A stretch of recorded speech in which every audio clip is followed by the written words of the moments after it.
Greetings, fellow grade 12s. It's Mr. Thatcher here. Welcome to Back to Basics. Now, what we are going to be doing basically today, we are going to be understanding some of the past papers that involves financial mathematics, right? So what we are examining today is we are looking at a past paper of November 2019, right? Now, let's see. Now, first, the question is saying, now we are having two friends, Kuda and Tabo, and they say each want to invest the 5,000 for 4 years, and then now they say Kuda invest his money in an account that pays a simple interest of 8.3% per annum. At an end of 4 years, he will also receive a bonus exactly from that amount that is going to be accumulated. They are also saying now Tabo also invest his money in an account that pays an interest of 8.1% compounded monthly. Now the question is, whose investment will yield better return at the end of 4 years? So the question basically, it is asking that who between Kuda and Tabo will going to, get the better value for the money that he have saved, right? So now, firstly, this is going to be what the first one is given in a simple interest.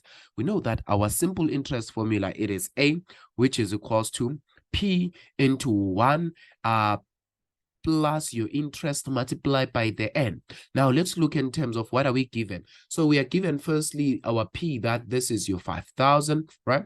And what else are we given? We are given that the interest that is n there is 0,083, and now it's compounded per annum, so which is going to be same as over 1.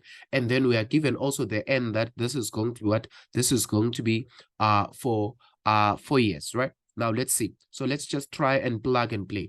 Now look, this is going to be your 5,000 now into 1 plus what is the interest that is going to be n there? It's going to be 0,083 multiplied by what is the number of years? Now the number of years is going to be 4 years. So now what is going to be the accumulated amount of money?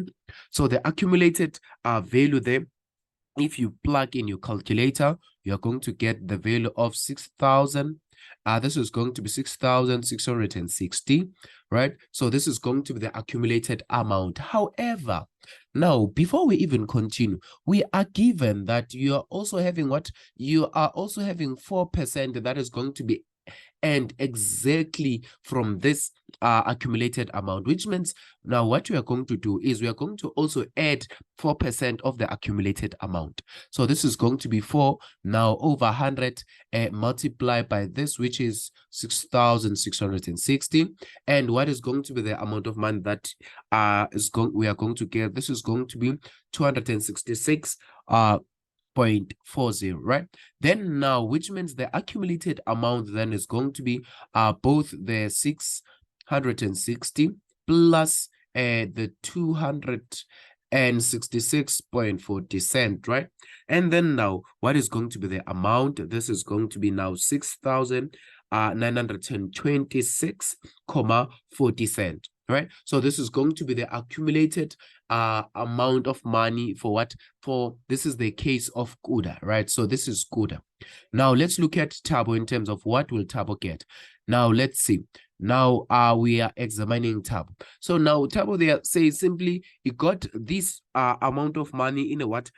In a compounding interest. So now this is going to be now your A into P, which is going to be 1 plus the interest to the power of n. Now what is the principal amount? It is still the 5,000. 1 plus what is the interest given? The interest for Tabo is 0,081. And now what is the compounding period? Now you are given that this is compounded what? You are given that it is compounded monthly. So this is going to be 12 here. So similarly, this is going to be 4 multiplied by your 12. And now what is going to be the accumulated amount of money for your Tabo? And so Tabo will get basically, this is going to be your 6,900. It's going to be basically 905.71 cent. Now, between these two values, the 6,926 and also 6,905.71 cent, you can then be in a position to conclude that actually Tabo will have the better investment, right?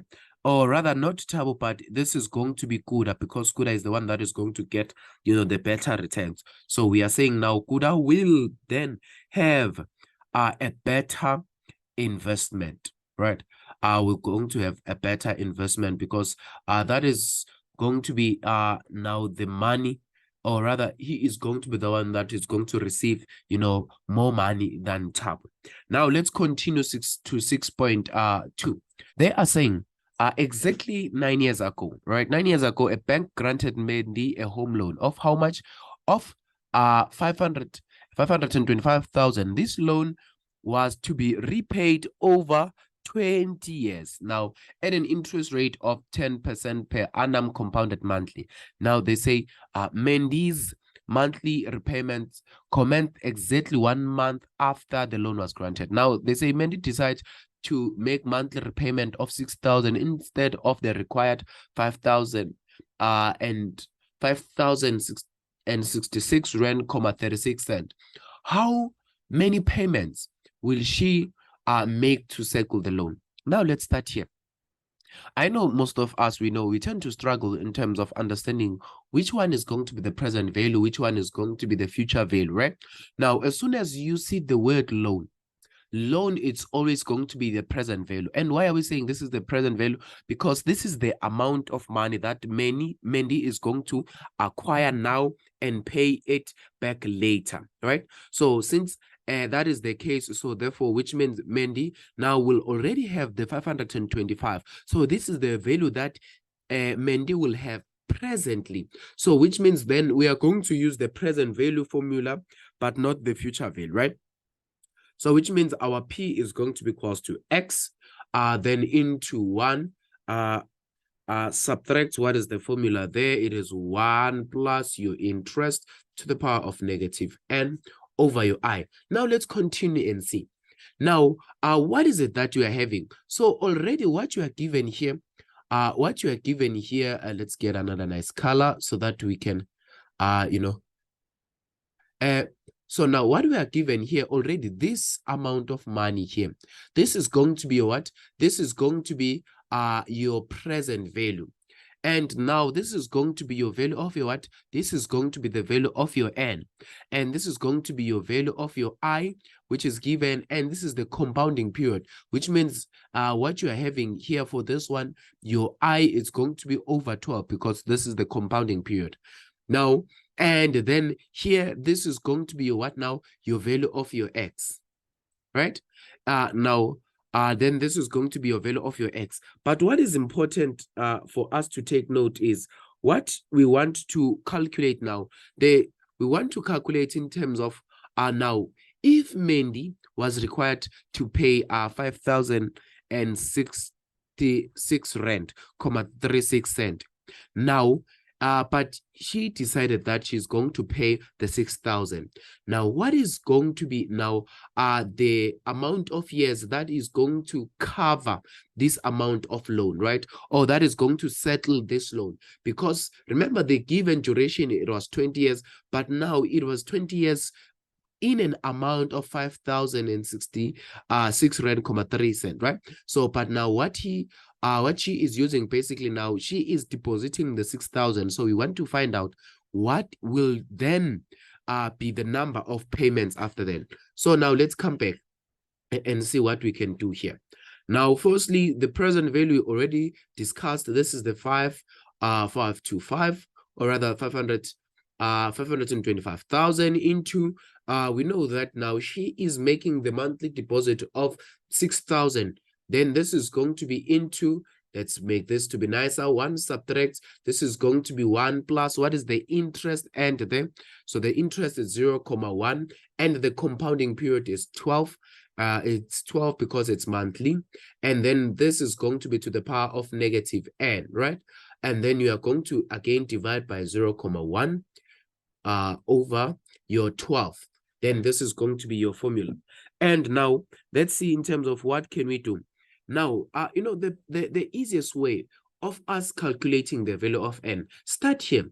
You are going to start by taking this, the 0.1 over 12, and you're going to multiply it this side, right? So this is the basic step that we are going to follow. So you're going to say, look, you're having 525 100, then this is going to be now multiplied by 0.1, which is divided by what? 12. Now, what is going to be the value that you are going to attain there? So you are going to have, this is going to be your 4,375, which is equals to what? Now, which is equals to 6,000 into what? Let's see in terms of what are we going to get this in this one when you plug in the calculator. So let's simply just leave this as it is. This is going to be 1 subtract 1 plus your 0.1 over your 12 to the power of negative n. And then now what we then going to do is you are going to follow with this. So you're going to start by dividing by what? By 6,000, and then you divide by 6,000 also this side, and then you see now you are going to have a 1 here also. You see this one, so you're going to also transpose this one. So this is going to be -1, right? You're going to transpose this one here, and when you transpose this one, so basically what you're going to have this side, we are going to have 35. This is going to be 35 over now. This is now before we even transpose this. This is giving us 35 over your 48, right? So this is going to be 35 over your 48, then subtract 1, and then now which is going to be given by what? This is going to be given by what is this in our calculator? Let's see, this is still same as 1 plus 0.1 over your 12 to the power of -n. And when you are here now, then you can use log. So let's quickly solve this one. So this one here, what you're going to get basically, this is same as when you solve this. I think this is going to be 13 over your 48, right? Which is equals to now the 1 plus your 0.1 over what? Over 12 to the power of -n. And now remember, what you need to remember is that now here, what you remained with, it was the negative, and the value that you attained here, it was also going to be negative. So the reason why we no longer have a negative this side is because we multiply by the negative and negative both sides. And then now you are going to apply your log. So now let's try and take this thing in here. Now, from here, then now we are going to use our, our logarithms. So now what is it that we are going to use? Basically, we're going to say, now your -n, it is going to be given by what now? This is going to be log base of 1 plus 0.1 over your 12 and into 13 over your 48, right? And therefore, your -n, it is going to be given by 157.40, right? So then can you see that the value that you are getting in both sides, they are negative? So therefore, which means your final n for this particular problem, what you are going to have as your final n is going to be 158 months, right? Oh, this is going to 158 payments.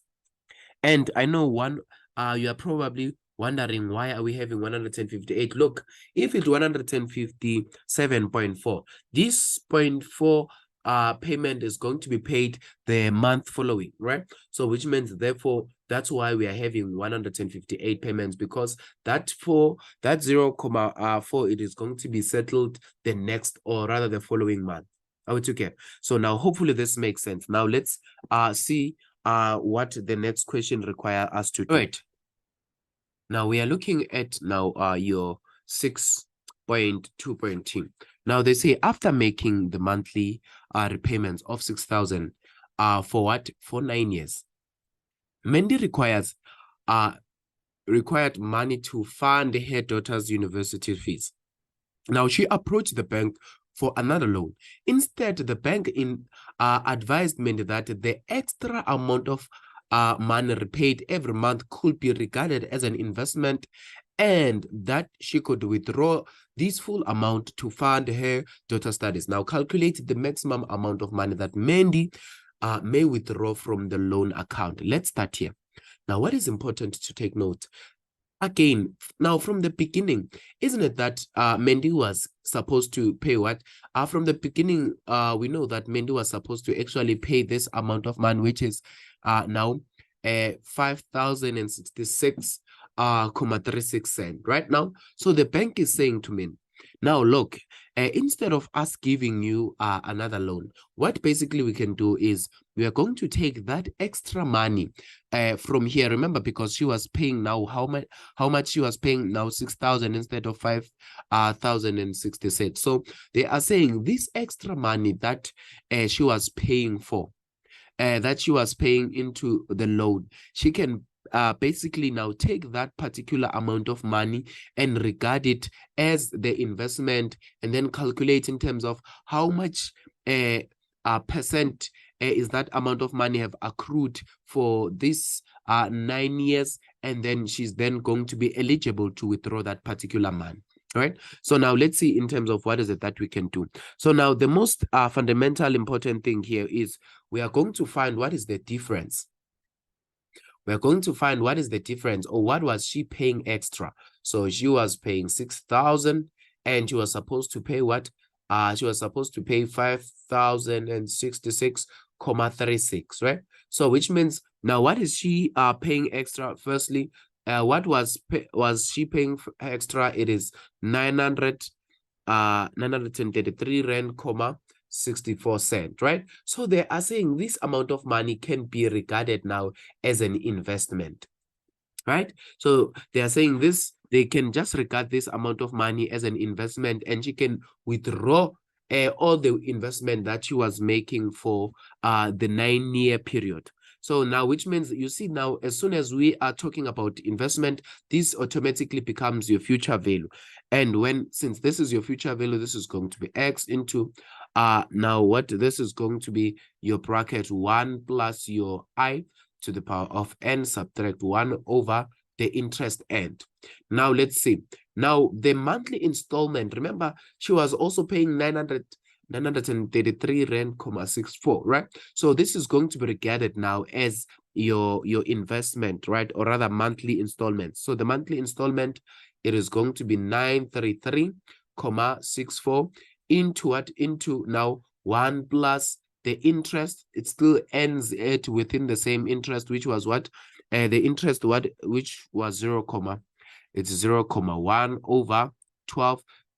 For how long? This is now going to be 9 multiplied by 12, right? Subtract 1 over again your 0.1 over your 12. So now how much money is she going to be eligible to withdraw from this? So the money that she will be in a position to withdraw, this is going to be your 162,503.51. So this is going to be the amount of money that she will be eligible now to draw, or rather this is going to be the investment that she was making as she was paying the extra 933.64 cent, right? So basically now this is how we are going to attempt this question. Thank you.